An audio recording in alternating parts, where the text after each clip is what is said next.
चिंता एक धीर विषय अटे जहाँ मनुष्य को धीरे धीरे मारी थाए। चिंता एक महान चोर अटे जहाँ मनुष्यर आनंद को चोरी करी थाए। आज केउ मनुष्य चिंता विहीन जीवन काटुछि?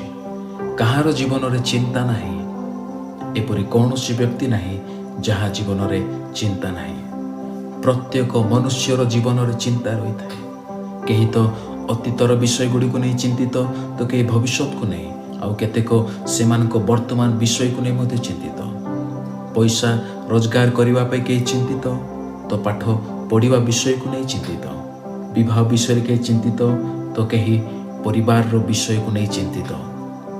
आज चिंता मानव जीवन एक अंश पलटि जाइए। चिंता हेतु से माने आनंद हराउछन्ते, चिंता हेतु निजर जीवन हराउछन्ते।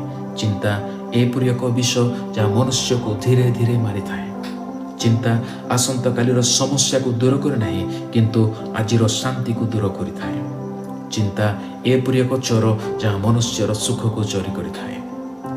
आपण कोन एही चिंतार शिकार होइछन्ति कि? चिंता हेतु आपणक जीवन रो सुख को हराइछन्ति कि?